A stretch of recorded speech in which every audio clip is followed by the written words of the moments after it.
নারীদেরও বাঁচার অধিকার আছে, বাঁচতে দিন আমাদেরকে। আমার জীবনের কোনো নিশ্চয়তা আছে যে আজকে আমি স্বামী ছাড়া হয়ে গেছি, সন্তান ছাড়া হয়ে গেছি, আজকে আমি মানুষের সামনে দাঁড়িয়েছি। মাননীয় প্রধানমন্ত্রী তারেক রহমানের কাছে আমি বিচার চাচ্ছি, এর যেন কঠিন বিচার হয়। আমার যে একটা বাচ্চা নষ্ট করছে, আমাকে সন্তান হারা করেছে, স্বামী হারা করেছে, হ্যাঁ, সে আমাকে এক প্রকার আমার আত্মীয় স্বজন থেকে আমাকে দূরে রেখে দিয়েছে। কারণ আমার ফ্যামিলি থেকে এই বিয়েটা পরবর্তীতে মানে নাই, তার চারিত্রিক দিক যখন তুলে ধরছি আমি, তখন আর তারা মানে। এজন্য এখন আমাকে সব দিক থেকে সে অসহায় করে ফেলছে। আমি দেশবাসীর কাছে তার জন্য এবং মাননীয় প্রধানমন্ত্রী তারেক রহমানের কাছে আমি বিচার চাচ্ছি, এর যেন কঠিন বিচার হয়। আপনারা কি বুঝেন? আমাকে কি কেউ অ্যাকসেপ্ট করবে ভালোভাবে যে এই মেয়ের একবার অ্যাবর্শন হয়েছে, স্বামী ছেড়ে দিয়েছে? সমাজে মানুষ কি করে? নারীদের অবহেলার চোখে দেখে, নারীরা এমনি অবহেলা। আজকে আমি প্রতিবাদ মিছিল নিয়ে দাঁড়িয়েছি, আমাকে হয়তো সবাই বলবে প্রতিবাদ করতেছে। যদি আমি আত্মহত্যা করতাম বলতে ইস মেয়েটা মারা গেছে। আপনারা সমাজের নারীদেরকে অবহেলার চোখে দেখবেন না। নারীদেরও বাঁচার অধিকার আছে, বাঁচতে দিন আমাদেরকে, আমরা বাঁচতে চাই। স্বামীরা প্রতিনিয়ত অত্যাচারিত করবে, অবহেলিত করবে, আমরা সেই অত্যাচারিত হয়ে বাঁচতে চাই না। আমাদের স্বাধীনভাবে সুন্দর একটা জীবন নিয়ে বাঁচার অধিকার আছে। ভাওয়াল বদর আলম কলেজের ছাত্রলীগের সভাপতি তারেক হাওলাদারের সাথে আমার বিবাহ সম্পন্ন হয়। আমি নিতু আক্তার ওরফে মডেল টুনটুনি। আমরা দীর্ঘ 1 বছর প্রেমের সম্পর্কে ছিলাম। তারপরে সেখান থেকে আমরা বিয়ে করেছি। আওয়ামী লীগের সভাপতি ভালো একটা পজিশনে আছে, যদি এই বিয়ের খবরটা জানাজানি হয় তাহলে তাকে পদ থেকে বহিষ্কার করা হবে এবং আমার হচ্ছে তার বাসা থেকে তাকে বিজনেস করার কোনো টাকা পয়সা দিবে না, বাসা থেকে বের করে দিবে, সে সব জায়গা থেকে ধ্বংস হয়ে যাবে। এজন্য বিয়ের বিষয়টা সে আনতে চায় না। সামনে রেখেছে, বলেছে আমার যা খুশি আমি তাই করবো, সেটা তুমি বলতে পারবে না। সে অনেক মেয়েদের সাথে অর্থনৈতিক কাজে লিপ্ত এবং সবচেয়ে বড় কথা সে নেশাগ্রস্ত, সে নেশাও করে, সব রকমের নেশা সে করে।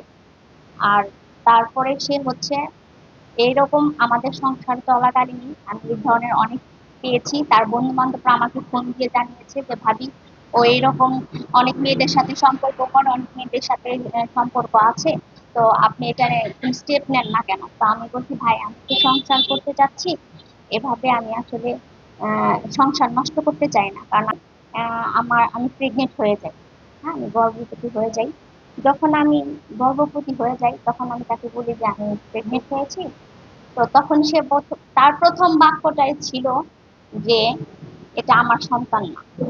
যখন সে প্রথম কথাটা এটা বলে যে এটা তার সন্তান না, তখন একটা মেয়ে হিসেবে অপমানিত বোধ করি আমি। সন্তান বেছে নিতে হবে, নয়তো সংসার বেছে নিতে হবে। প্রত্যেকটা মেয়েই স্বামী চায়। আমি সেজন্য স্বামীর কথাটাই শুনেছি। তারপরেও এটা নিয়ে তার সাথে আমার অনেক বাক বিতন্ড হয়েছে। সে বলেছে যদি সন্তান পৃথিবীতে আনো আমাকে হারাবার, সন্তানের কিছু পরিচয়ও পাবা না এবং এই সন্তানকে তুমি মানুষ করবা, তুমি পৃথিবীতে আনবা তার সিঙ্গেল মাদার হিসেবে। আমি তাকে কোনো পরিচয় গ্রহণ করবো না তার। তারপরেও আমি বলেছি না আমি বাচ্চাটা রাখবো। সে বলেছে না বাচ্চা রাখাই যাবে না, প্রমাণ থাকবে বলে সে আমাকে জোর করে নিয়ে পপুলার হসপিটালের ডাক্তারের কাছে নিয়ে সে এই যে প্রমাণ আছে সে আমাকে হাতে করে নিয়ে অ্যাবর্শন করাইছে। যখন মহিলা ডাক্তার জিজ্ঞেস করছে যে আপনি প্রথম বাচ্চাটা নষ্ট করতেছেন, মানুষের তো একটা দুর্ঘটনা ঘটে যেতে পারে, আপনি ফার্স্ট মানুষ বাচ্চাকে পায় না, আপনি ফার্স্ট বাচ্চা নষ্ট করেন না। সে বলছে যে আরে এটা কোনো ব্যাপার না। আমি তাকে বারবার বলছি যে আমার এই ক্ষতিটা আপনি করেন না, সে বলছে এটা কোনো ব্যাপার না। তারপরে সে মহিলাকে অনেক বুঝাইছে, মহিলা ডাক্তারকে বোঝাইছে সে বেকার, সেই বাচ্চার দায়িত্ব নিতে পারবে না, অনেক কিছু বলে তারপরে সে আমার অ্যাবর্শন করেছে। এটা তার প্রমাণ। সেও না, খরচ তো সে দেয়ই না এবং কি আসা যাতায়াত যোগাযোগ সবই বন্ধ করে দিয়েছে। যখন সবকিছু বন্ধ করে দিয়েছে তখন আমি তার বন্ধুদের সাথে যোগাযোগ করেছি অসহায় হয়ে। তখন তার বন্ধুরা আমাকে জানাইছে যে সে তো বিয়ে করেছে আর একটা, আপনি কি জানেন না? আমি বলছি আমি তো এটা জানি না। সে মিথিলা নামের এক মেয়েকে 1 বছর আগে বিয়ে করছে, তার সাথে মিট করে এই সংসার করেছে। সে মাঝে মাঝে আপনার মতোই, আপনার কাছে যেমন মাঝে মাঝে আসতো তার কাছে এরকম মাঝে মাঝে যায়, তার সাথে সংসার করে। বিচার চাচ্ছি আমি। আমাকে সে সন্তান হারা করেছে, একটা মায়ের প্রথম বাচ্চা। একটা মেয়ে যখন কনসিভ করে তার ফ্যামিলির একটা উল্লাস থাকে, তার বাবার একটা উল্লাস থাকে, সবারই উল্লাস থাকে, কিন্তু সে কি করেছে? সে আমার আমার উপরে অত্যাচার করেছে। একটা প্রেগনেন্সি মানুষের 2.5 মাসের বাচ্চা আমার ছিল, সে আমাকে প্রেগনেন্সি অবস্থায় অনেক মারধর করেছে, অনেক অত্যাচার করেছে। আমি 2 বার হসপিটালে ভর্তি ছিলাম তার মারধরেতে। 2 বার আমি হসপিটালে ভর্তি ছিলাম। সে সব রকমের অত্যাচার আমার উপরে করেছে শুধুমাত্র যৌতুকের কারণে। সেই যৌতুকও সে পায় নাই বলে সর্বশেষে সে বিয়ে করেছে আরেকটা। এখন আমি সুষ্ঠু বিচার চাচ্ছি যে কেন সে আমার সাথে এরকম করলো। এই বিষয়ে মামলা করেছি, পারিবারিক মামলা করেছি, কিন্তু সে সেখানে হাজিরাও দেয় না, সে সেখানে যায় না। আমার উপরে যে অত্যাচারী, মানে যে অত্যাচার করেছে, আমি যে অত্যাচারের শিকার হয়েছি, আমি তার সুষ্ঠু বিচার চাই। তার যেন বিচার হয়। সে আমাকে বিয়ে করে আমাকে অসহায় পেয়ে আমার সাথে এরকম করেছে। আমার বাবা নেই, আমি অসহায়, সেজন্য আমার সাথে এই ধরনের কাজ করেছে। সে আরেকটা মেয়েকে বিয়ে করে তার জীবন নষ্ট করেছে। আরো কিছু মেয়েদের সাথে আমার কাছে আরো কিছু মেয়ে স্ক্রিনশট পাঠাইছে। আর এবং কি আরো কিছু মেয়ে আমাকে জানাইছে সে অনেক মেয়েদের সাথে এই ধরনের, মানে যৌন সম্পর্কে সম্পর্কিত।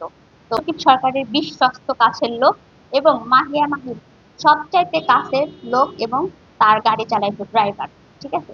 তো এই জন্য তাদের নাম বিক্রি করে, সে তাদের নাম বিক্রি করে মানুষের কাছে বলতো মাহিয়া মাহি আমার ভাবি, রকিব সরকার আমার ভাই, তাদের নাম বিক্রি করে এই ধরনের অপকর্ম সে মেয়েদের সাথে করতো। আজকে আমার একটা সন্তান থাকতো, আমি হয়তো এই সন্তান নিয়ে স্বামী নিয়ে সুখে একটা সংসার করতে পারতাম। কিন্তু আজকে সেটা না করে আজকে আমি রাস্তায় রাস্তায় ঘুরে আসি। আমার জীবনটা কিন্তু অনিশ্চিত। আপনারা বুঝতেছেন আমার জীবনটা অনিশ্চিতের দিকে দিয়ে দিতে। আমার জীবনের কোনো নিশ্চয়তা আছে যে আজকে আমি স্বামী ছাড়া হয়ে গেছি, সন্তান ছাড়া হয়ে গেছি, আজকে আমি মানুষের সামনে দাঁড়িয়েছি। আমার নিজের কোনো নিশ্চয়তা নেই। আমার ভবিষ্যৎ কি বলেন? আমার কোনো ভবিষ্যৎ নেই। আমাকে সে অত্যাচার করতে করতে এই পর্যন্ত নিয়ে আসছে। সে আমাকে প্রচুর পরিমাণ টর্চারিং করছে। সে প্রচুর লোভী, তার প্রচুর লোভ কাজ করে, সে নিজে ইনকাম করতে চায় না, সে অন্যের উপরে ভর দিয়ে উপরে উঠতে চায় সব সময়।